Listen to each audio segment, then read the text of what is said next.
आप सभी को आषाढ़ी पूर्णिमा यानी गुरु पूर्णिमा के अवसर पर बहुत बहुत शुभकामनाएं देता हूं। भारतीय दर्शन परंपरा में आषाढ़ी पूर्णिमा का एक विशेष महत्व है। कहा जाता है कि आज ही के दिन भगवान शिव ने सप्तऋषियों को तत्व ज्ञान और योग की शिक्षा दी थी। आज से 2600 साल पहले भगवान बुद्ध ने सारनाथ में अपने जीवन का पहला उपदेश दिया था और अपने शिष्यों को 4 महान सत्यों से, जिन्हें हम आर्य सत्य या नोबल ट्रूथ के नाम से भी जानते हैं, उनसे अवगत कराया था। ये 4 जो आर्य सत्य कहे जाते हैं वो है: जीवन एक दुख है, दुख के कारण है, उनके निदान भी है यानी डायग्नोसिस किया जा सकता है, उसकी पहचान की जा सकती है और उसका मुकम्मल समाधान भी उपलब्ध है।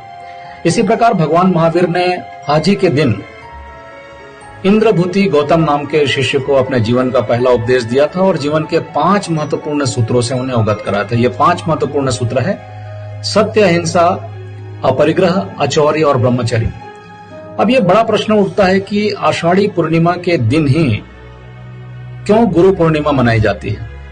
क्यों नहीं शरद पूर्णिमा, जबकि आसमान साफ होता है, स्वच्छ होता है, निर्मल होता है, बादलों से मुक्त होता है, उस दिन ये पूर्णिमा क्यों नहीं मनाई जाती? तो आषाढ़ी पूर्णिमा के दिन गुरु पूर्णिमा का मनाया जाना दरअसल एक मेटाफर है, एक रूपक है हमारे मन का। जब हमारे मन में कई प्रकार के प्रश्न होते हैं, शंकाएं होती हैं, जिज्ञासाएं होती है, संदेह होते हैं, व्याकुलताएं होती हैं, वो नाना प्रकार के भ्रम की अवस्था से घिरा हुआ होता है, तो ऐसे समय में दरअसल हमें गुरु की आवश्यकता पड़ती है।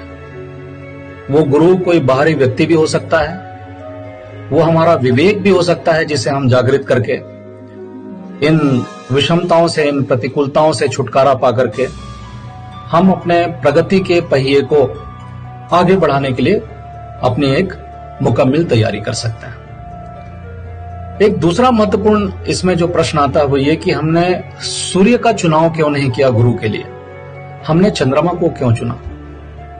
तो दरअसल गुरु जो होना चाहिए वो अप्रोचेबल होना चाहिए। आप देखेंगे कि सूर्य जो है वो अप्रोचेबल नहीं है, सूर्य तक आसानी से नहीं पहुंचा जा सकता, जबकि चंद्रमा जो है वो अप्रोचेबल है। सूर्य को हम टकटकी लगा करके 1 मिनट भी नहीं देख सकते, जबकि चंद्रमा को हम घंटों निहार सकते हैं।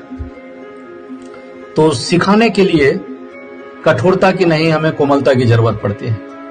सूर्य उद्दीप्तता लिए हुए होता है, जबकि चंद्रमा का प्रकाश शीतलता लिए हुए होता है। तो इस दृष्टि से सिखाने के लिए, सहारा देने के लिए, आगे बढ़ाने के लिए, कौशल का विकास करने के लिए, उसको तमाम तरह की शंकाओं से, जिज्ञासाओं से, प्रश्नों से, संदेहों से, व्याकुलताओं से मुक्त करने के लिए हमें एक शीतल, एक कोमल व्यवहार रखना बहुत जरूरी होगा।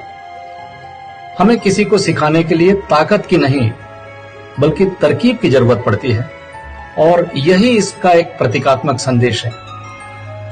तो आज के समय में गुरु पूर्णिमा की महत्ता को कैसे हम प्रतिपादित कर सकते हैं, कैसे उसको हम प्रासंगिक बना सकते हैं? तो मेरी दृष्टि में अगर गुरु पूर्णिमा के अवसर पर हम जीवन में सीखने की अपनी जो लालसा है, जो ललक है, अपनी जो इच्छा शक्ति है, उसे और भी ज्यादा सघन बनाते हैं, और भी ज्यादा इंटेंसिव बनाते हैं, और भी ज्यादा उसे प्रखर बनाते हैं, तो मैं समझता हूं कि यह गुरु पूर्णिमा को एक नया अर्थ प्रदान करने की दिशा में एक सार्थक कदम होगा। क्योंकि कहा जाता है कि विकसित होना बहुत अच्छा है, लेकिन विकासमान होना निश्चित रूप से उससे ज्यादा अच्छा होता है।